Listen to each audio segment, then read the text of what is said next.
Hello बच्चों, तो आज हम लोग शुरू करने वाले हैं आइसोमेरिज्म बेसिक का तीसरा टॉपिक डिग्री ऑफ अनसैचुरेशन। इसे कई नामों से जाना जाता है, जैसे unsaturation factor, double bond equivalent, hydrogen deficiency index and index of hydrogen deficiency के नाम से, और इसे शॉर्ट फॉर्म में DU, UF, DBE, HDI और ISD रिस्पेक्टिवली बोलते हैं। ठीक है ना। तो इसको अब डिफाइन कर लेते हैं। ये होता है क्या? Number of moles of hydrogen required to convert the molecules into open chain saturated compound. मतलब कि कितना नंबर ऑफ मोल हाइड्रोजन किसी भी अनसैचुरेटेड मॉलिक्यूल में हम ऐड करें या साइक्लिक मॉलिक्यूल में ऐड करें कि वो ओपन चेन सैचुरेटेड कंपाउंड में कन्वर्ट हो जाए। एग्जांपल देख लेते हैं। तो इसका एग्जांपल सबसे पहले लेते हैं अल्कीन, है ना। ये अल्कीन का एग्जांपल है, और ये अल्कीन में कौन सा है बाबू? इथीन है ना। इथीन है।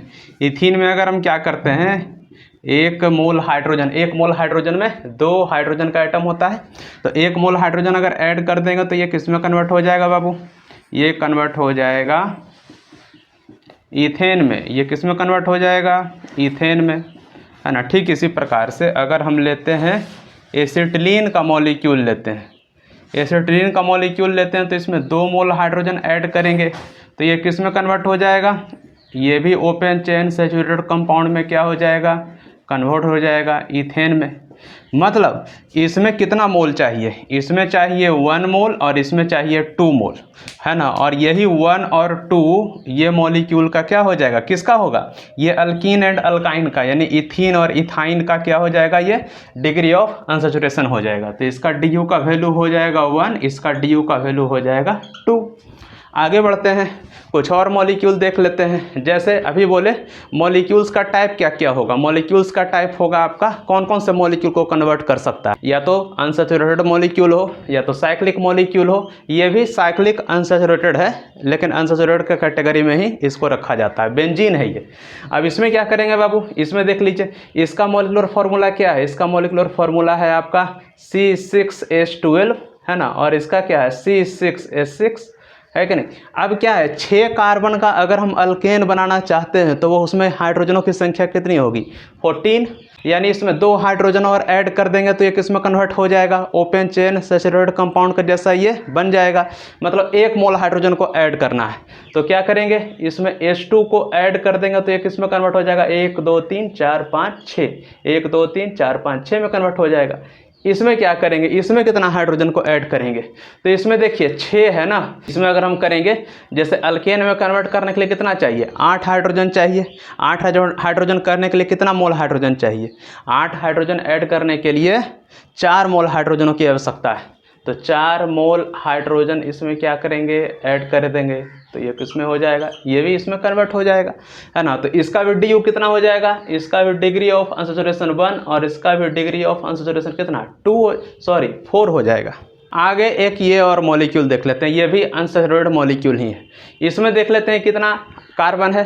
तो 1 2 3 4 5 6 कार्बन है। और हाइड्रोजनों की संख्या कितनी? 2 3 4 5 6 हाइड्रोजन है इसमें भी बाबू। C6H6, है कि नहीं, है ना। इसमें भी कितना हाइड्रोजन है? 6 हाइड्रोजन, C6H6 है। इसमें भी हम क्या करेंगे? 4 मोल हाइड्रोजन अगर ऐड कर देंगे तो ये भी क्या हो जाएगा? ओपन चेन सैचुरेटेड कंपाउंड में कन्वर्ट हो जाएगा। तो इसका भी DU कितना हो गया? 4। 6H6O इसका मॉलिक्यूलर फार्मूला हो जाएगा। इस मॉलिक्यूल में देख लेते हैं। इस मॉलिक्यूल में कार्बनों की संख्या कितनी है? 1 2 3 4 5 6 7। इसमें कार्बनों की संख्या कितनी है? 7, C7। और हाइड्रोजनों की संख्या काउंट कर लेते हैं। 3 3 6, है ना। 1 7 8, 3 11, 2 13 और कितना हो जाएगा? और 3 16, कितना हो जाएगा? 16। तो अल्केन के ये जनरल फार्मूला पे फिट बैठ रहा है ना। तो C7H16। तो इसमें कोई भी हाइड्रोजन हम ऐड नहीं करेंगे, है ना। तो ये खाली रहेगा और ये इसमें, ये पहले से ऑलरेडी ये इसमें है। इसका DU कितना हो जाएगा बाबू? इसका DU हो जाएगा 0, है कि नहीं। अब आप ये ऑब्जर्व कर रहे होंगे कि ये डिग्री ऑफ अनसैचुरेशन का जो वैल्यू आ रहा है, 0 1 2 3 4, तो आखिर इसका कुछ मीनिंग होता है, स्वाभाविक होता है, क्योंकि आगे हम स्ट्रक्चरल आइसोमर्स में जब हमसे पूछा जाएगा नंबर ऑफ स्ट्रक्चरल आइसोमर्स की संख्या, तो हम उसमें DU निकाल के पहले चेक करेंगे। आगे इसमें भी अभी ज़्यादा तो एग्जाम्पल नहीं ले सकते हैं, लेकिन कुछ एग्जाम्पल इसमें भी लेंगे और DU निकाल के आपको मॉलिक्यूलर फार्मूला से स्ट्रक्चर का टाइप बताएंगे और स्ट्रक्चर का नंबर बताएंगे। अभी इसमें भी हम आगे एग्जाम्पल लेते हैं। तो DU 0 1 2 3 4 ऐसा आता है, तो इसका मीनिंग तो कुछ होता होगा। क्या मीनिंग होता है देख लेते हैं, है ना। तो इसका होता है क्या कि अगर कोई भी मॉलिक्यूलर फार्मूला का या किसी भी मॉलिक्यूल का DU क्या आता है, 0, है ना। तो DU अगर 0 आ जाए तो उसमें क्या होगा, ओनली ओपन चेन होगा बाबू। उसमें क्या होगा, ओनली, यानी वो मॉलिक्यूल दिखने में कैसा होगा, ओनली ओपन चेन रहेगा, विदाउट पाई बॉन्ड, बिना पाई बॉन्ड का वो मॉलिक्यूल होगा और ओपन चेन होगा। आगे कोई भी रिंग उसमें नहीं होगा, कोई भी रिंग नहीं, प्लस नो रिंग, उसमें कोई भी रिंग नहीं होगा। आगे देखते हैं DU 1 होगा तो क्या होगा, open chain with 1 pi bond. उसके बाद एक रिंग भी रहेगा, 1 रिंग विदाउट पाई बॉन्ड, एक रिंग भी होगा उसके पास, लेकिन कोई भी पाई बॉन्ड उसके पास नहीं होगा।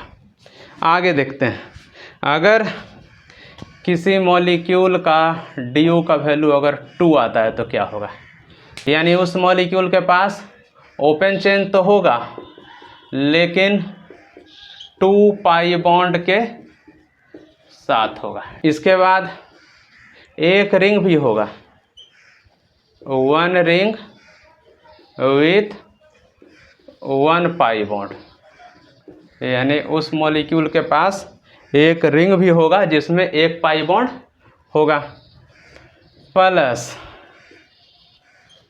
2 रिंग होगा विदाउट पाई बॉन्ड, 2 रिंग रहेगा जिसमें कोई भी पाई बॉन्ड नहीं होगा बाबू। आगे DU 3 भी ले सकते हैं, इसी सीरीज में आप लोग देखिएगा, DU 0 1 2 3, DU 3 भी आप इसी सीरीज में निकाल लीजिएगा, लेकिन DU 3 का कोई आवश्यकता होगा नहीं, क्योंकि उस टाइप का सवाल पूछा नहीं जाता। DU 3 तक, DU 3 का पूछा नहीं जाता, मैक्सिमम आपको DU 2 तक पूछा जाएगा। अब आगे जो DU का सवाल आपको पूछा जाएगा, या तो मॉलिक्यूलर फार्मूला दे के पूछा जाएगा या तो आपको मॉलिक्यूलर स्ट्रक्चर दे के पूछा जाएगा। तो सबसे पहले देखते हैं मॉलिक्यूलर फार्मूला से DU कैसे निकालते हैं, है ना। तो सबसे पहले from molecular formula, from molecular formula, तो मॉलिक्यूलर फार्मूला से DU निकालने के लिए इसका फार्मूला जो यूज करते हैं, DU इक्वल टू होता है C+1 minus H plus X minus N/2, जहाँ C क्या रिप्रेजेंट कर रहा है, कार्बनों की संख्या, H क्या रिप्रेजेंट कर रहा है, हाइड्रोजनों की संख्या, X क्या रिप्रेजेंट कर रहा है, हेलोजन एटम्स की संख्या, और N क्या रिप्रेजेंट कर रहा है, नाइट्रोजन एटम की संख्या। उसका वैल्यू रखेंगे और DU का वैल्यू हमें क्या निकल जाएगा। तो चलिए देख लेते हैं कुछ एग्जाम्पल, है ना। जैसे पहला आसान सा एग्जाम्पल लेते हैं, C3H6, है ना। अब इसमें आप मॉलिक्यूलर फार्मूला का यूज कर भी सकते हो, नहीं भी कर सकते हो। इसके पहले वाला मेथड से देखते हैं। आपको सिंपली क्या देखना है, अल्केन का क्या होता है C3H8 और है क्या C3H6। हाइड्रोजन का कितना कमी आया, कितना हाइड्रोजन इसमें कम हो गया, 2 हाइड्रोजन कम हो गया। तो 2 हाइड्रोजन कम होने का मतलब 1 मोल हाइड्रोजन कम हो गया। तो 1 मोल क्या हो गया, इसका DU का वैल्यू हो गया, है ना। तो इसका DU का वैल्यू क्या हो जाएगा, इसका जो डिग्री ऑफ अनसैचुरेशन का वैल्यू क्या हो गया, 1। जैसा ही 1 आया तो हमें पता चल जाएगा, क्योंकि अभी बता चुके हैं कि ओपन चेन होगा इसका, यानी इसका स्ट्रक्चर कैसा बनेगा, ओपन चेन होगा 1 पाई बॉन्ड के साथ, और एक रिंग होगा जिसमें कोई भी पाई बॉन्ड नहीं होगा। तो बनाते हैं। तो जैसे इसका स्ट्रक्चर कैसा हो जाएगा, इसका स्ट्रक्चर होगा एक ऐसे बना लेते हैं, 3 कार्बन का चेन है ना, बॉन्ड लाइन स्ट्रक्चर है, आप लोग को पता है।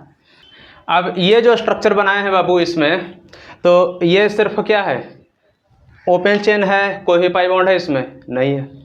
इसमें क्या है, ये साइक्लोप्रोपेन का स्ट्रक्चर है, इसमें पाई बॉन्ड तो होगा ही नहीं, तो ये स्ट्रक्चर सही बना है। इसमें क्या करेंगे, एक पाई बॉन्ड लगा देंगे। अब इसमें क्या है ना, पूरा पॉसिबिलिटी निकालना है।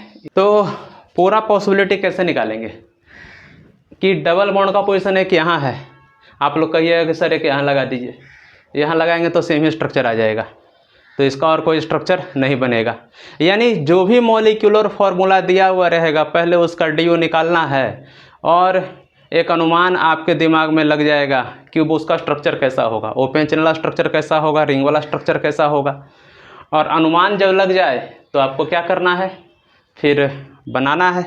बस ये ध्यान देना है कि एक स्ट्रक्चर दोबारा रिपीट ना हो, है ना। तो इसमें क्या है, एक ही स्ट्रक्चर बनेगा और इसके बाद ये बनेगा। एक और मॉलिक्यूलर फार्मूला ले लेते हैं, जैसे अगर हम लेते हैं C4H6 ले लेते हैं, इसका भी DU कितना होगा, इसका भी DU 1 होगा, इसका भी DU क्या हो जाएगा 1, और इसका DU 1 होगा तो कैसा स्ट्रक्चर होगा, 1 2 3 4, एक ऐसे इसका बनेगा, एक और कैसे बनेगा, ऐसे बनेगा, एक और बनेगा, एक और बनेगा। ये तो ओपन चेन वाला हो गया। आपको आइसोमर के बारे में भी सोच लेना है ना। तो ये क्या है, ये है आपका पोजीशन आइसोमर, और इसका आप चेन आइसोमर से बनाइएगा ना, तो एक ऐसे। अभी आइसोमर्स के बारे में आपको समझ में आएगा। ऑर्गेनिक में क्या है ना बाबू कि एक कॉन्सेप्ट दूसरे कॉन्सेप्ट को ना हेल्प करता है समझने के लिए। तो इसके बाद क्या है कि ये डबल बॉन्ड ये आ गया, यहाँ पे एक लगा दिए, एक यहाँ क्योंकि DU 1 है, और एक यहाँ पे लगा देंगे, चलो लग गया, ठीक है। आगे देखिए, अब इसका एक और स्ट्रक्चर बनेगा, क्या बनेगा, सिर्फ साइक्लिक स्ट्रक्चर बनेगा जिसमें कोई पाई बॉन्ड नहीं होगा। एक ये बना दिए, समझ में आया। एक और बनेगा, कैसा, एक ऐसा वाला बनेगा, बन गया।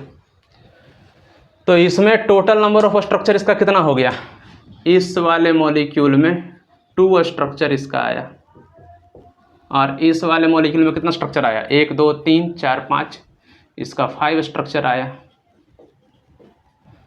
है ना।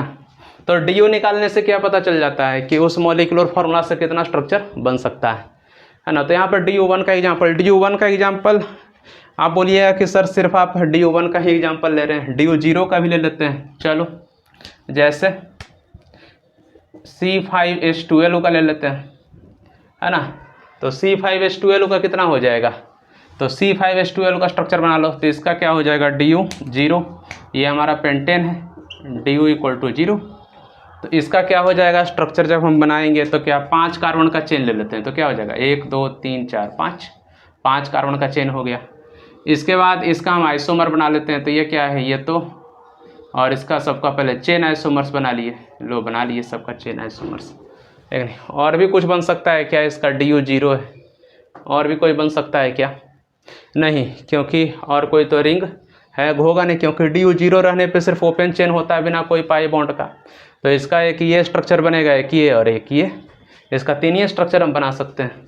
आगे एक और मॉलिक्यूल ले लेते हैं, जैसे C5H11Cl। तो C5H11Cl का कितना बना सकते हैं, इसका आप जब DU कैलकुलेट कीजिएगा बाबू, तो इसका DU आ जाएगा 0, इसका भी 0 आएगा। फॉर्मूला यूज कर लो, चलो फॉर्मूला अभी तक यूज नहीं किए, फॉर्मूला यूज कर लेते हैं। तो इसका DU का क्या हो जाएगा, 5 + 1, है ना, माइनस हाइड्रोजन की संख्या कितनी, 11 + 0 - 0 डिवाइड बाई कितना, 2, है ना। एक हाइड्रोजन भी है, सॉरी, एक हाइड्रोजन भी है। इसके बाद कितना हो गया, 6 - 6 = कितना, 0, आ गया 0। इसका भी कितना स्ट्रक्चर बनेगा, इसका भी देख लेते हैं। तो पहले 5 कार्बन का क्या करते हैं, चेन बना लेते हैं। अब इसमें देखिए अल्काइल ग्रुप वाला कॉन्सेप्ट आएगा, आपको बताए थे इसके पहले टाइप्स ऑफ अल्काइल ग्रुप के बारे में, उसका कॉन्सेप्ट देखिए यूज करते हैं। कैसे, 5 कार्बन का चेन है, 1 2 3 4 5, 1 2 3 4 5 हो गया। अब इसका पहले 3 आइसोमर बना लो। कौन कौन सा पॉपुलर आइसोमर्स है, नॉर्मल, आइसो, नियो बना लेते हैं। हाँ, ये तीनों बना लिए। अब क्या है, इसमें क्लोरीन है कि नहीं, इसमें क्लोरीन, तो क्लोरीन एक एक क्लोरीन इसमें अटैच करना है। तो क्लोरीन कैसा एटम है? क्लोरीन एक टाइप का मोनोवैलेंट एटम है। तो जहाँ से हाइड्रोजन को हटाएंगे वहीं पे क्लोरीन लगा देंगे, है ना। और या कह सकते हैं कि जितना अल्काइल ग्रुप बनेगा उतना ही क्या बनेगा, ये क्लोरीन वाला कंपाउंड बनेगा। जितना अल्काइल ग्रुप बनेगा उतना ही क्लोरीन वाला कंपाउंड बनेगा, क्योंकि जहाँ से हाइड्रोजन हटेगा वहीं पे क्लोरीन क्या करेंगे, लगा देंगे। तो इसमें निकालने के लिए क्या करते थे, अब सभी से इसीलिए इसी कॉन्सेप्ट को समझाने के लिए वहाँ पे बताए थे कि आप अगर एक एक कार्बन से हाइड्रोजन निकालो फिर क्लोरीन लगाओ तो उसमें बहुत देर हो जाता है। सिंपली क्या करना है, टाइप्स ऑफ कार्बन निकाल लेना है।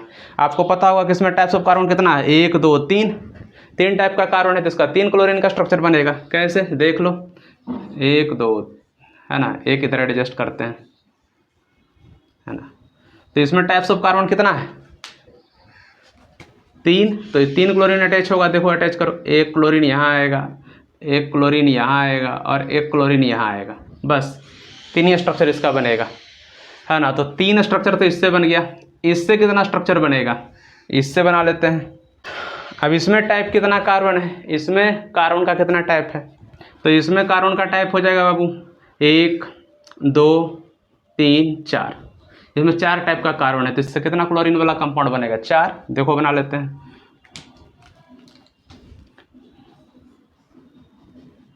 पहले 4 इसका स्ट्रक्चर बना लेते हैं।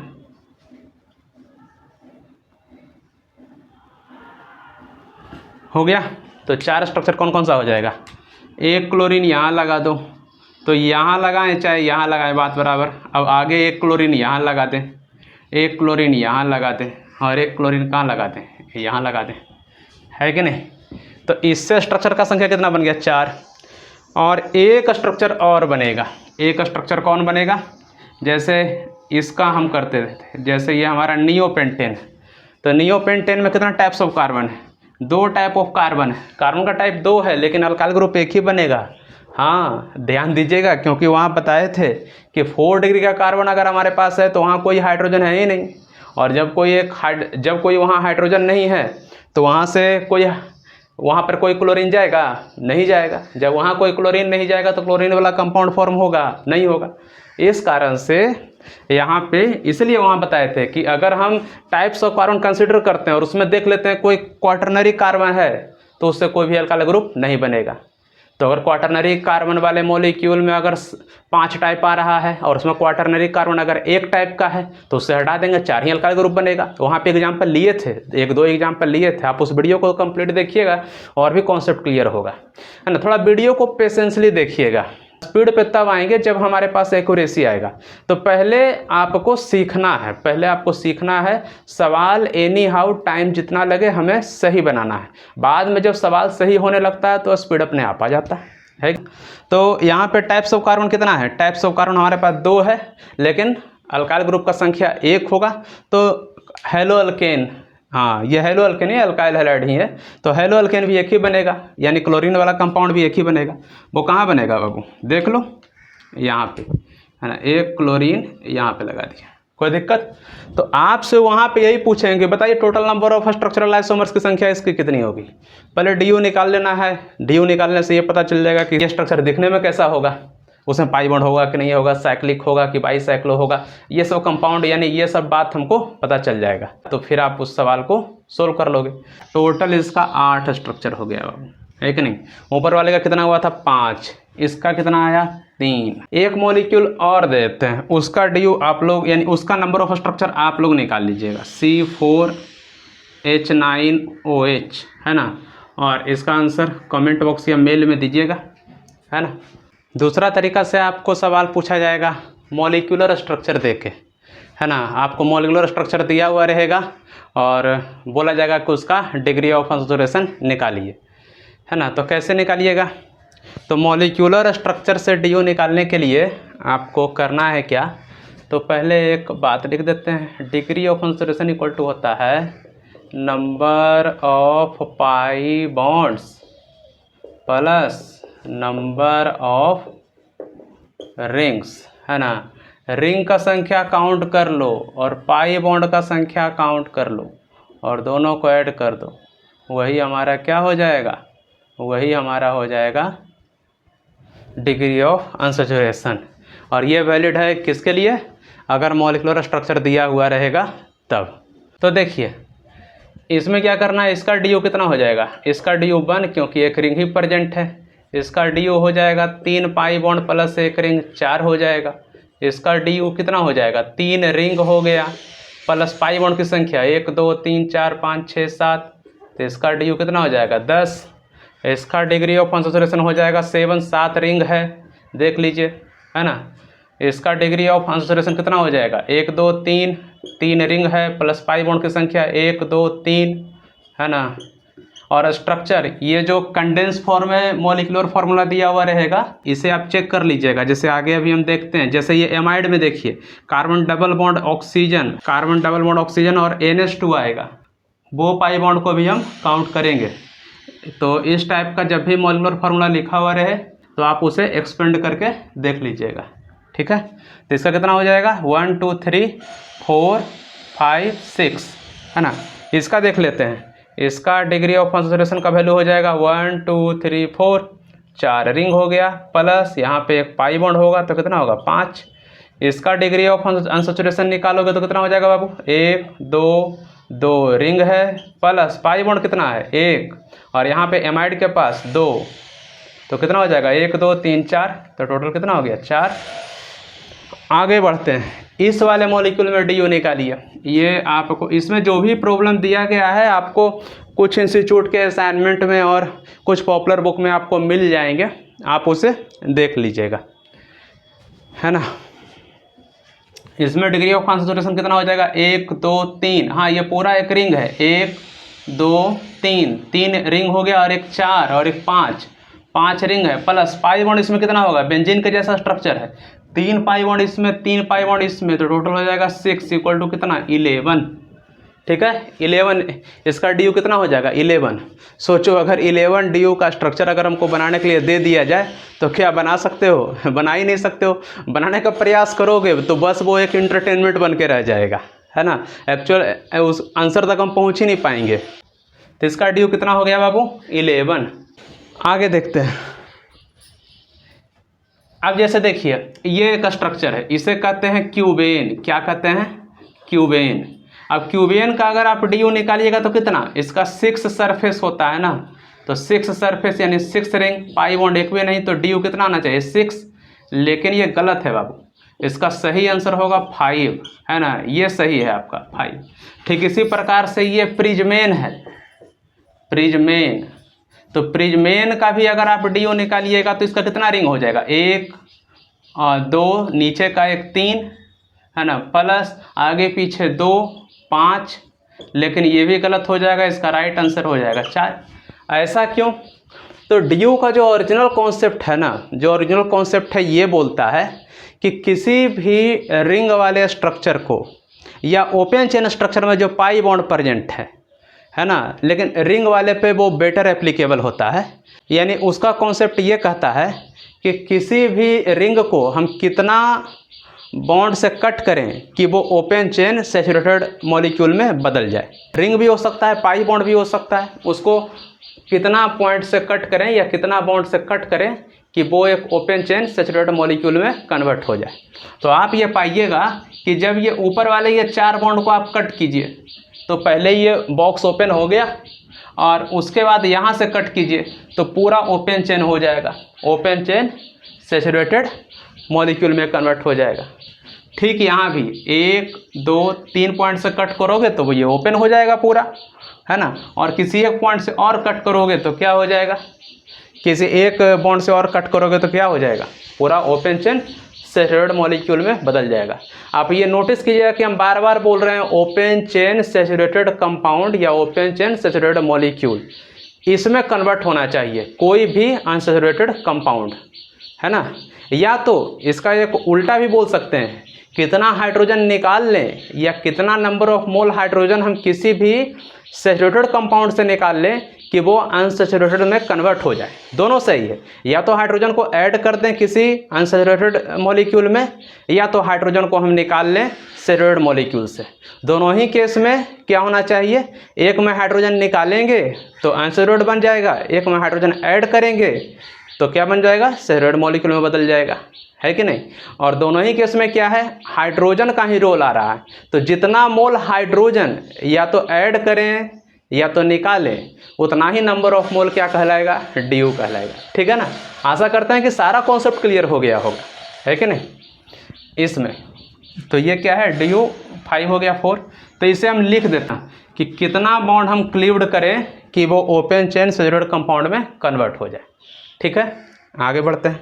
तो इसे मार्क कर लीजिएगा, है ना। इसे एक बॉक्स में ऐसे घेर लीजिएगा, है ना, और इसे ट्रिपल स्टार लगा दीजिएगा। अब बड़ा ही इंपॉर्टेंट बात है। आगे देखिए, ये वाले मॉलिक्यूल में चार्ज प्रेजेंट है। तो चार्ज वाले मॉलिक्यूल में क्या करना है ना, पहले इसका मॉलिक्यूलर फार्मूला लिख लेना है। जो भी स्ट्रक्चर है ना उसका मॉलिक्यूलर फार्मूला लिख लीजिएगा और इसमें मॉलिक्यूलर फार्मूला ही अप्लाई कर दीजिएगा। इसका मॉलिक्यूलर फार्मूला हो जाएगा, कार्बन 1 है, हाइड्रोजन कितना है, हाइड्रोजन 1 है और ऑक्सीजन कितना हो गया 2। तो डी यू इक्वल टू क्या हो जाएगा, C+1 माइनस, है ना, H+X hydrogen 0 minus N divide by 2। तो इसका डी यू आ जाएगा बाबू कितना, तो 2 हो गया माइनस 0.5, तो इसका आंसर आ जाएगा 1.5। ठीक है ना। इसका मॉलिक्यूलर फॉर्मूला क्या हो जाएगा, कार्बनों की संख्या 5 1 6 C6, है ना। हाइड्रोजन की संख्या कितनी, 1 2 3 4, 4 2 8, है ना, और 1 9, है ना, C6H9, है ना, और O2 C6H9O2। तो इसका डी यू कितना आ जाएगा, मॉलिक्यूलर फार्मूला वाला मॉलिक्यूलर, इसका इस पे फार्मूला अप्लाई करो तो हो जाएगा 6+1 minus H+X minus N divide by 2। तो हो जाएगा 7 माइनस 4.5 2.5। तो इसका मॉलिक्यूलर फार्मूला हो गया C5H5O। तो इसका डी यू निकालिएगा तो आपका जो इसका वैल्यू आएगा वो आएगा 3.5। तो आशा करते हैं बच्चों आपको डिग्री ऑफ अनसैचुरेशन से रिलेटेड सारा कॉन्सेप्ट क्लियर हो गया होगा। और जो भी इसमें डाउट होगा आप उसे आप कमेंट बॉक्स या मेल आप हमें कर सकते हैं। नेक्स्ट टॉपिक हम शुरू करेंगे होमोलोगस सीरीज, एंड उसी टॉपिक में हम बात करेंगे आइडेंटिफिकेशन ऑफ फंक्शनल ग्रुप के बारे में।